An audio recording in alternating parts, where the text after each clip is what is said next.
Today, we're diving into a story that's all about strength, loyalty, and, just pure selfless service. We're talking about the legendary, the mighty Lord Hanuman. And his story really makes you ask, what is true strength? Is it about being able to move mountains, or is it about moving hearts? We're about to find out that Hanuman's power, well, it wasn't just about raw muscle. It was something deeper, a devotion so powerful it made the impossible possible. So let's start at the very beginning, his incredible birth. All right, so let's get into his origin story, and like a lot of epic tales, this one kicks off with a birth that was anything but ordinary. It really set the stage for everything that was to come. So you have his mother, Anjana. She's this deeply devout monkey princess, right? And her prayers, man, they were so intense, they actually reached the heavens and got the attention of Lord Shiva himself. He was so moved, he granted her a son who was destined for greatness. And to top it all off, the wind god, Vayu, also gave his blessing. So right from the get-go, Hanuman is this incredible child of both earth and sky. Now, a kid with that kind of divine heritage, yeah, he wasn't going to be your average toddler. And we see his incredible power for the first time in this one amazing, kind of funny story from his childhood. An act that was playful, sure, but also had these huge cosmic ripples. Okay, so picture this. Baby Hanuman wakes up one morning, he's a little hungry, and he looks up at the sky. What does he see? The sun. But to him, this glowing orb just looks like a big, ripe, juicy mango. So what does he do? Well, what any superpowered baby would do, I guess, he jumps. He literally leaps into the sky to try and eat it. So this definitely gets some attention. Indra, the king of the gods, sees this and throws his thunderbolt to stop him. A pretty dramatic reaction. But here's the crazy part. When all the other gods show up to see what happened, they're not mad, not at all. They're just completely blown away. They're in awe of this little kid's absolute fearlessness and the raw power they just witnessed. So what could have been a total disaster turns into this amazing moment of empowerment. It's like a cosmic power-up. The gods decide to honor his spirit by just loading him up with gifts or boons. Shiva, he gives him immortality. Brahma, the creator, gives him supreme knowledge. Indra, the same guy who just zapped him, makes him immune to all weapons. Agni, the fire god, makes him fireproof. And his spiritual dad Vayu gives him super speed. With all that, he basically becomes invincible. Okay, so he's got all this incredible power, right? But what do you do with it? His life was kind of missing a direction, a purpose. And that purpose was about to walk right into his life, in the form of two noble princes.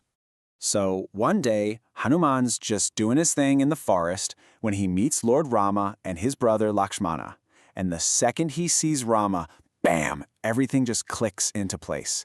It's this instant, powerful connection, a feeling of pure love and recognition, like he'd found what he was looking for his entire life.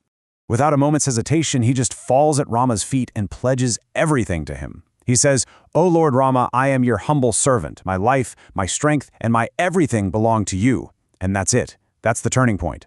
All that power, all those boons, they finally had a purpose. They had a master. And once he had that purpose, oh man, his devotion just fueled one incredible feat after another. We're talking about legendary acts of strength and courage that people still tell stories about today.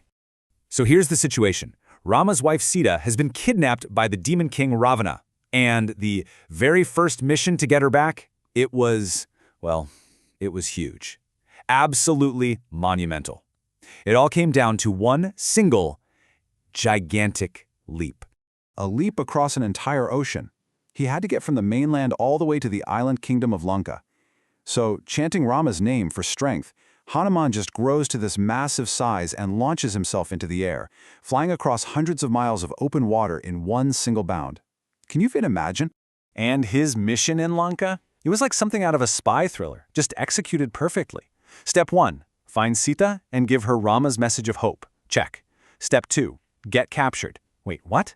Yeah, he lets them capture him. He then turns their own punishment against them, using his tail, which they'd set on fire, to burn down the entire city of Lanka. And then he just casually leaps back across the ocean to report back to Rama. Incredible. This just shows you the incredible range he had, right? On one hand, he's got the brute force to literally level a city. But on the other, he has the smarts and the humility to shrink down to the size of a cat so he can sneak around. It's a perfect lesson. Real strength isn't just about how hard you can hit. It's about control and knowing when to use it. Then there's the story of the mountain. Later in the war, Rama's brother gets badly wounded, and Hanuman is sent to the Himalayas to find this one specific healing herb. The problem? He gets there, it's dark, and he can't figure out which plant is the right one. So, does he give up? No way. He just thinks, okay, I'll take the whole thing. He literally lifts the entire mountain and flies back with it. Talk about a whatever-it-takes attitude to get the job done for his lord. So, the war is finally won, Rama is crowned king, and it's time to recognize everyone's contributions. And this is where we see what truly mattered to Hanuman and what would become his ultimate legacy. Rama tells Hanuman, "Ask for anything you want. Riches, power, your own kingdom, it's yours." But Hanuman doesn't want any of that. His request is something else entirely, and it's just the purest expression of his love. He just asks to be allowed to stay on earth as Rama's servant for as long as people continue to tell Rama's story. And with that, he becomes what's known as a Chiranjeevi. It's a Sanskrit word that basically means an immortal, someone who lives on earth through all the ages.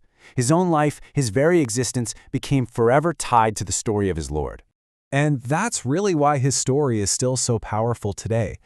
The belief is that even now, wherever the name of Rama is chanted, Hanuman is there. He's this timeless, eternal symbol of strength, of protection, and of a devotion that, honestly, is just unmatched. So that brings us full circle back to that question from the beginning.